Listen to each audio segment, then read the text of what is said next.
Hey everybody, it's happy hour on Wednesday for Cider Week Hudson Valley. This is Scott Ramsey. I'm the Executive Director of the New York Cider Association. And I'm so excited I have Say Kenny with me here from Hudson North Cider Co. Say hello, Say. Hello.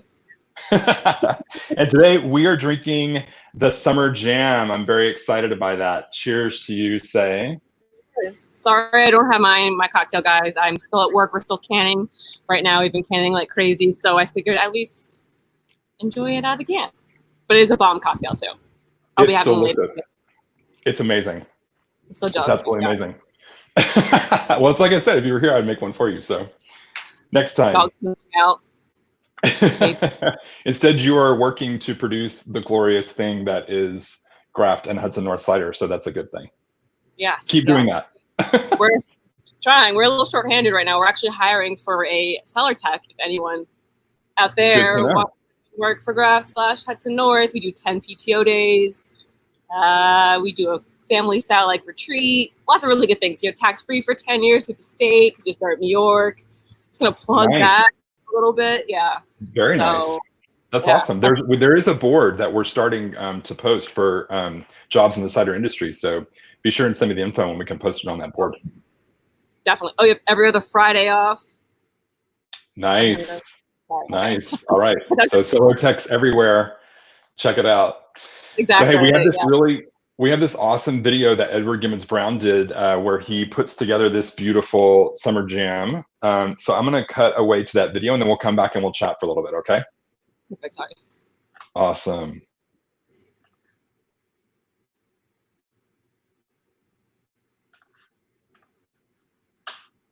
There we go.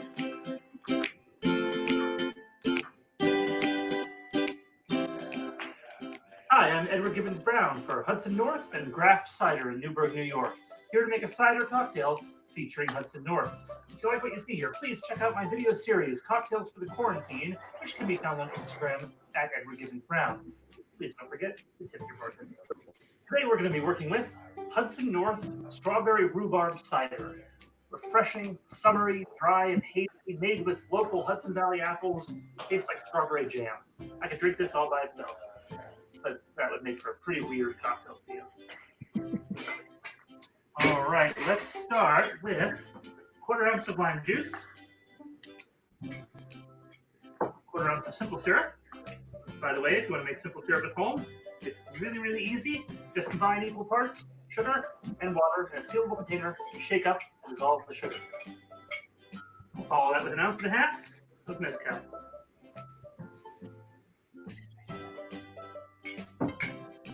I'm going to rim this glass with a mixture of salt, cinnamon, and cayenne.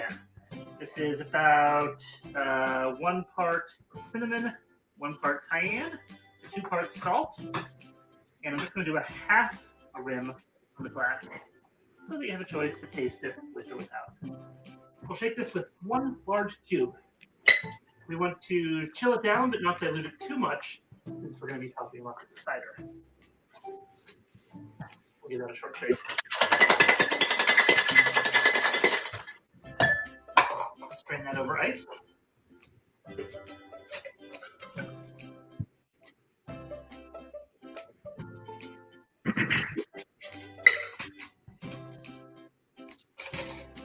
And of course, top it off with strawberry rhubarb cider.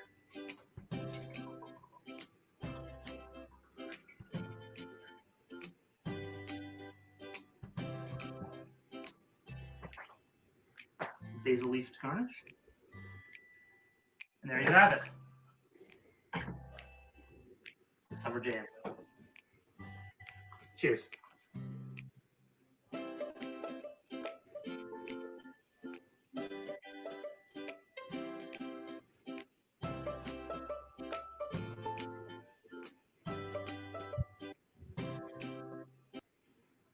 Awesome. That is fantastic. Yes. And I can say it is absolutely delicious. It's amazing how, like, it's really refreshing, but it's also, there's just a really nice smokiness to it. I think it's kind of that cayenne and the basil just really brings that, which I love. Like, you know, if you know me, you know that I love to always have kind of like at least some sort of like smoky layer to flavors, and it's so good. I think sometimes like adding like a smoke or like an herbaceous component also helps, well, me personally, but slow down drinking the cocktail, because we're definitely all here like flavor people, and so we want to drink it as fast as possible. But I think adding a little bit of smoke definitely slows it down. When we were so strawberry rhubarb, which is the cider that we are using for this cocktail, is available in the spring and the summer. Sorry, people on the side lot. Environmental broadcasting. Yeah. Yes. Think on your feet. Spring and the summer, and when we were just canning it recently, and I was drinking it, it's like, oh my god, this would be fantastic with like basil and mezcal, basically everything that's in the drink. And Ed did a really great job with my recommendations, and then him balancing it and then elevating it by actually adding some of the cinnamon that is in the rim. Sometimes, like, I don't know if you guys like cook rice or you cook whatever, adding a little bit of cinnamon really just adds this secondary like perceived sweetness element to it, which I feel like really does, again, elevate the drink. So oh my gosh, yeah, I completely agree. Yeah, it's really interesting. I don't know that I've ever had cinnamon. I love like, salty or even like a sugar rim or something. It's like, especially with the cayenne, but the cinnamon is really a nice layer too. It's just awesome. I love it. Yeah, he's so tell me, yeah, he is amazing. And I'm very fortunate to have had many drinks poured by Ed here in the Hudson Valley. Okay. I feel like there's, wherever I end up, he's there, which I love, which is great. It's great. And also he has just like this really great knowledge base where you read like a drink off the menu, or like you'll be like, I'm in the mood for this spirit, and then he'll like, oh, I'll make you something, and like he knows I don't want something too sweet, and like he'll just make up this like crazy recipe, and like it's like beautifully garnished and like presented in like 2 seconds. So if you guys are ever at like Mama Roo or he bartends, definitely stop by, and I think he likes the challenges if service is not too busy. Go like early before things. Yeah. And Mama Roo is there in Newburgh, right, which is really close to you all. Yeah, Mama Roo's like, I'd say like a rock's throwing distance. Really, it's really like 3 or 4 blocks away from here. And I think they'll be opening. They're going to be creating a side patio or a back patio, and opening in a few months, I believe. They're fantastic. They have a really great like fried chicken bucket thing. It's just outstanding. And yes, I can attest to that. It's delicious. It's amazing. I think we got in there right before everything started locking down, but it's phenomenal. I mean, it's really special. It's great. Highly recommend it. Agreed. So tell me about strawberry rhubarb. Like, you guys with your flavors, it's remarkable. Like, how does that come about?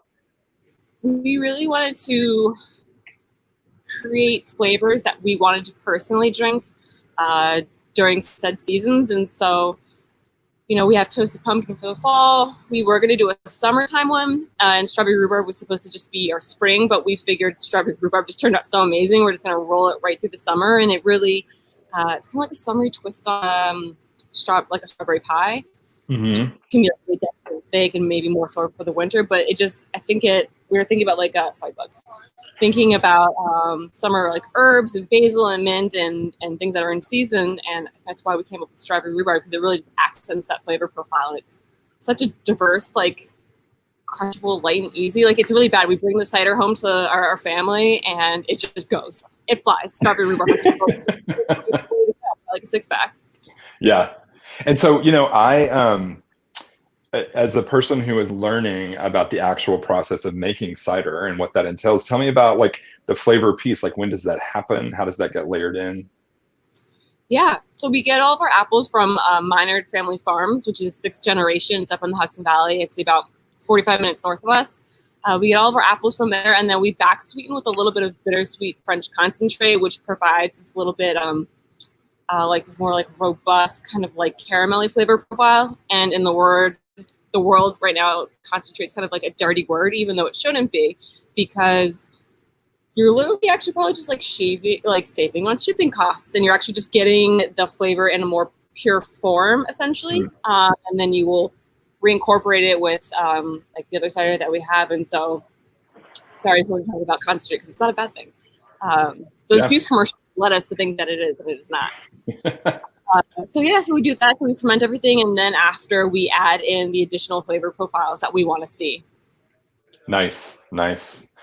And so tell us all a little bit about Hudson North Cider Company and Graft there in Newburgh. Yeah, so we launched Hudson North Cider Company right before COVID, like in like the March time area, and we were having so much fun. And we started up in the Hudson Valley, and we do this initiative called Taps for Trails, where you come into the bar, and we have our ginger citrus and our standard. We have cider on draft essentially, and for every pint of cider you purchase, $1 is donated to the New York, New Jersey Trail Conference or to Scenic Hudson, which helps to work to like preserve the waterways and trails. And recently, we've actually been doing like a trivia for trails online because you can't go into bars and drink, and so it's been hosted through the New York, New Jersey Trail Conference, who also works with the dogs. They have it's called like the dog's name is DF. There's a couple different dogs, and they go around, they sniff out for the spotted lanternfly, which is an invasive species, which basically eats all the things that we need to make alcohol, grain, fruit, and could essentially kill the really great craft beer cider industry up here. And so we hope when COVID is kind of over, we can go back out on the trails. We can then do like let's go hang out with the dog and like go sniff out the spotted lanternflies and then go to the bar and have a drink and donate stuff to the trails. So that's kind of what Hudson North is. It's all about reconnecting with the environment, learning things that you maybe didn't know. They have the trail conference has like how to remove like graffiti from rocks, and they also have like we have like a little side garden over by one of our trails where you can like learn how to garden. So all these different educational facets as well, and then tied in with drinking at the end. So we like to have a little bit and drink a little bit and have fun. Nice. That's a great idea. And as somebody who uses those trails and goes out on them quite a bit, like I love that idea. It's really awesome. Do you have an event planning? Like, do you have anything coming up that now that we're sort of opening up again, or have any thoughts about something in the future? Ooh, we actually need to touch base again with the New York, New Jersey Trail Conference because they're more active and out in the scene. Scenic Hudson more does like how to phrase this, more like legislation, raising awareness. They're just a little bit different. So that Scenic Hudson actually does have like that community garden that I was talking about, that like every Friday you can go out and learn how to garden and stuff. I don't know if they're going to be starting that initiative again, but hopefully as we start to open up, we can start doing some hiking clubs, so I can make some hiking club shirts. Nice. We can meet everyone, and then we can like trails clean up and then go support a bar after, have a couple pints, and then some of that revenue is then donated back to the trails. I love it. We're hoping. Yeah, that's awesome. You'll have to keep us posted. Let us know. And they're all dog friendly, so. Good to know. Yeah. You can bring Huckleberry and Lowrider. Absolutely. So we have a fun comment from Andy here. It says, "I'm so thirsty." Thanks, Andy. You can check out the Cider Week Hudson, ciderweekhv.com for the recipe. And we also, I'm excited to say, have a surprise guest. I'm going to bring him in here. There he is, Edward. Hey, welcome to the broadcast. Hi, how are you? Hi, it's great to be here. We're good. Thanks so much for joining us. We are enjoying your delicious summer jam. It's phenomenal. I'm enjoying a little strawberry rhubarb myself. Yeah, I've actually got them both working. So yeah, I've got a little. That's the perks. The behind the scenes, ingredients, you get to kind of sip on them as you go along. Mm-hmm. Yeah, this is really, I was saying like, I love sort of a good smoky flavor. So I just love the way this all works together, and wanted to get your thoughts on how you came about putting all these different flavors together. Well, this particular one, say you actually originated this this flavor profile. I tweaked it a little bit, but I love that. I love Mezcal and strawberry, so it was an easy sell. It's phenomenal. It's really great. And so Ed, I've also been saying, because we watched your video on the borrowed julep the other day on the Graft version of our happy hour cocktail. So you have been a big part of our happy hour cocktails for Cider Week Hudson Valley. Thank you very much. My pleasure. And I'm happy to say you have served me many a cocktail. I don't know if you realize I thought you looked familiar. Yeah. So I'm always excited when I come in somewhere and I see you. It always makes me happy because I know the cocktails will be delicious. So tell us a little bit about what you're doing. Next time you walk in, hopefully sooner than later, when restaurants are open again, I'll look forward to serving you again. Yes. Well, and Say was just saying that if you have the time and opportunity, you're really good at sort of just like, if you have an idea, if I have an idea of what I want and just sort of a flavor, that you're really good at putting something together. So I'm looking forward on taking you up on that. Well, thank you. I did tell us during early when it's not busy. And yes. Tell us a little bit about your cocktails in quarantine series that you're doing. It's really cool. Well, thank you. So it originated around about the first couple days of the quarantine. There was a lot of uncertainty. We didn't know if liquor stores were going to stay open, and indeed, locally, they all closed down for a period of time. So we sort of we were very economical about it. We bought in bulk. We bought these big bottles of the cheapest booze that I could find while still maintaining, some decency, something decent and cheap. And during that first week, a lot of bartenders started putting out content, and it was great. And I was really enjoying it. I was watching a lot of content from great bartenders that I know.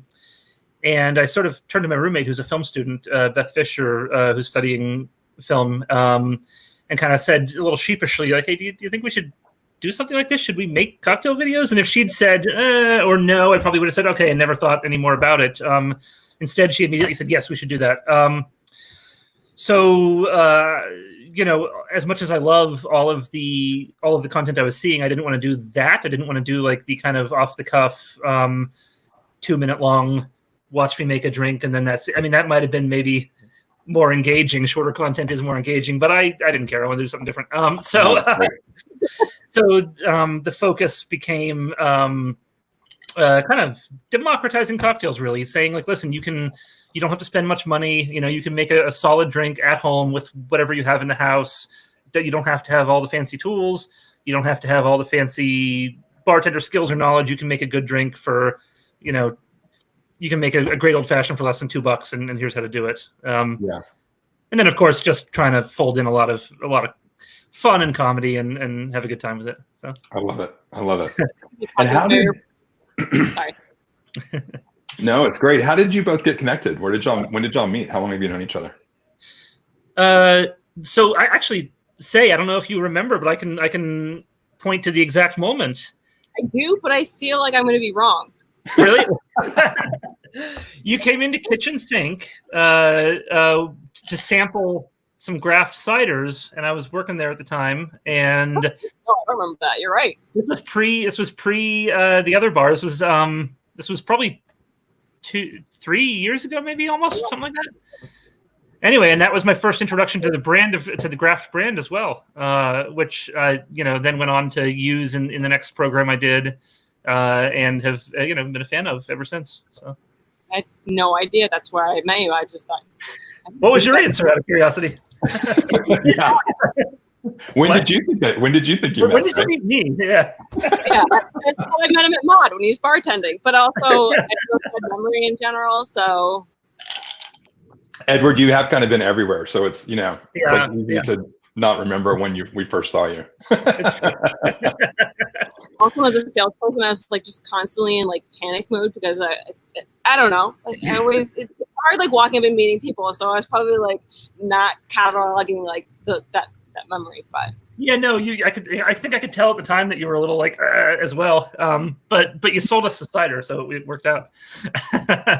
Awesome. And so, Edward, final question. Besides all the delicious flavors of Graft and Hudson North Cider Co., what are some of maybe what I want to ask is really, what's a drink that you haven't really put together yet that you're interested in working with or looking at?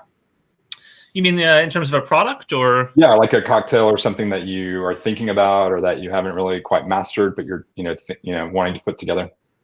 Well, I'll take this approach to answer the question. During quarantine, everyone takes on home improvement projects, and one of the things I've been doing is I've been constructing like a semi full-scale professional cocktail bar on my back porch. It's like kind of, I would say like phase 0.5 right now. It's like not quite phase 1, but I'm sitting on a lot of liquor inventory in my house right now. So we'll have to have you guys over when when the world comes back. I was going to say, I'm ready for the invitation. So it's giving me the ability to say again. What's that say? You also have a mulberry tree in the back, right? You can maybe like muddle some mulberries. I do. I have a mulberry tree that assaults me with mulberries. But yeah. So anyway, I've set myself up to be able to experiment. However I want at home, which is a lot of fun. There's not that many drinks I haven't made or tried to make. I imagine. Do you have a favorite? I'm sorry, a favorite? Yeah.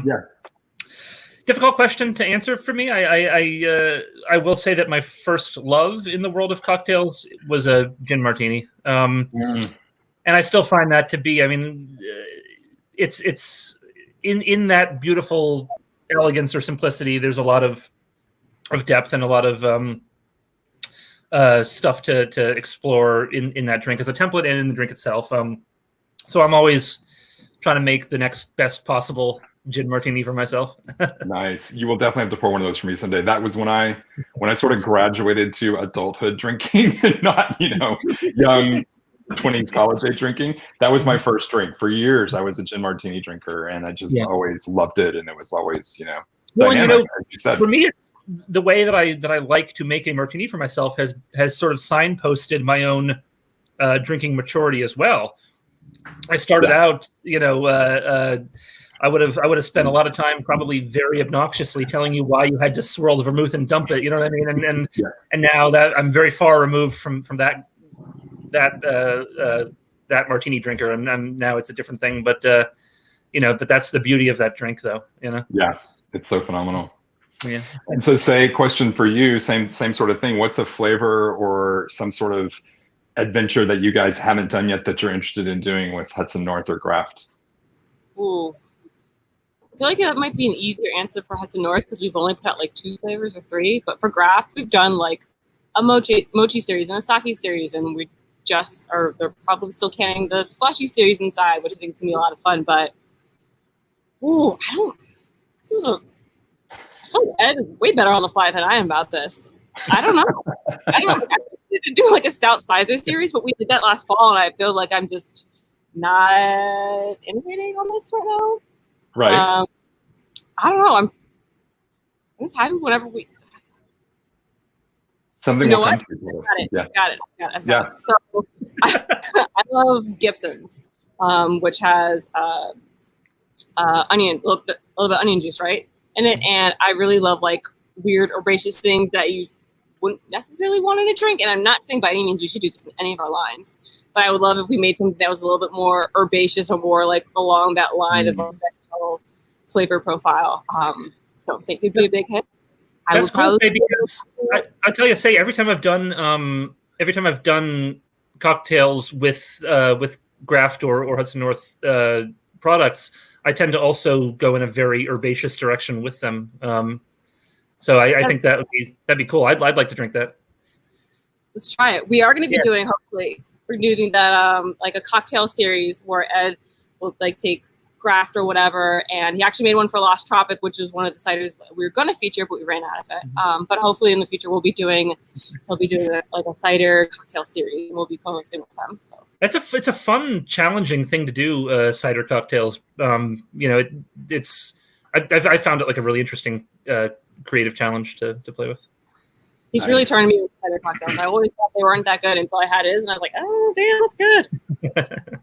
That's awesome. Yeah, I mean, well, they're delicious. And I was saying, I don't know if it was when we were talking the other day, but I feel like the thing about cider is just such a dynamic flavor profile, even in just itself, that it's really great to sort of layer into a cocktail. It just makes that cocktail pop so much more and brings it to life so much more, I think.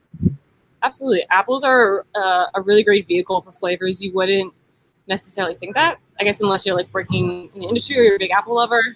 But it can mimic, we did like a cider wine hybrid for Graft. We've done like a sake series. We did a lot of different series, and I think cider can kind of go in whichever way. And it's time to talk about Graft. It's a Hudson North thing, but Salt and Sand, which is a Mezcal margarita inspired, and so I think we can also push those boundaries with Hudson North and kind of see what other crazy styles we can make.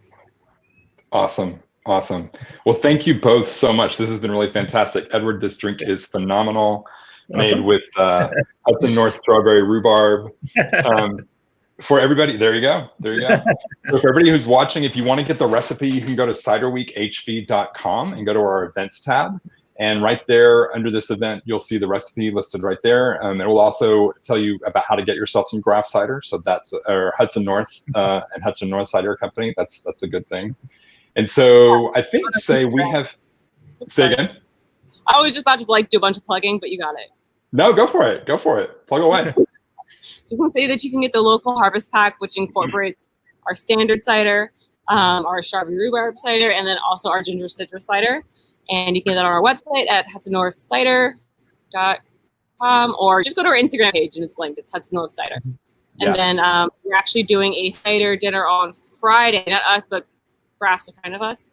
At Miss Fairfax to go. And you can also get that cider as well at graphcidery.com/store or on our Instagram at graphcider.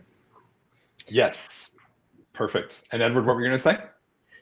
Cocktails for the Quarantine can be found on Instagram, Facebook, and YouTube. My Instagram is at Edward Gibbons Brown. You scroll down a little bit, you'll start seeing the Cocktail for the Quarantine videos. There's a link in the profile and with all the videos to tip your bartender. Obviously, this has been a very difficult time for those of us in the hospitality industry. So if you like what you see in the videos, please feel free to make a small contribution or a large contribution, whatever feels right for you. Yeah, absolutely. And we'll put the link to Edward's Instagram in our description for this video where it sits on YouTube. So you'll see it right there as well. Awesome. And I think, we have a tasting with Graph Cider tomorrow night, if I'm not mistaken, right here for Cider Week Hudson Valley. So people can tune back in for that. And then coming up shortly in about 30 minutes, we have a tasting with, who's at 6 o'clock? Rose Hill. And then at 7 o'clock, we have a tasting with Naked Flock. So we're off and running on Cider Week Hudson Valley. It's a very busy Wednesday night. Thank you both, Say and Edward, for joining us. This has been really awesome. And thanks again for the delicious drink. This one's empty. I'm going to make another one so I can enjoy it before I start drinking Rose Hill at 6 o'clock. What do you at 8 o'clock after all your Cider Week stuff? Yeah, you know what? It's not an awful job, I have to say. All right. Thank you both so much. Have a great evening. Thank you, Scott. Take care. We'll see you soon.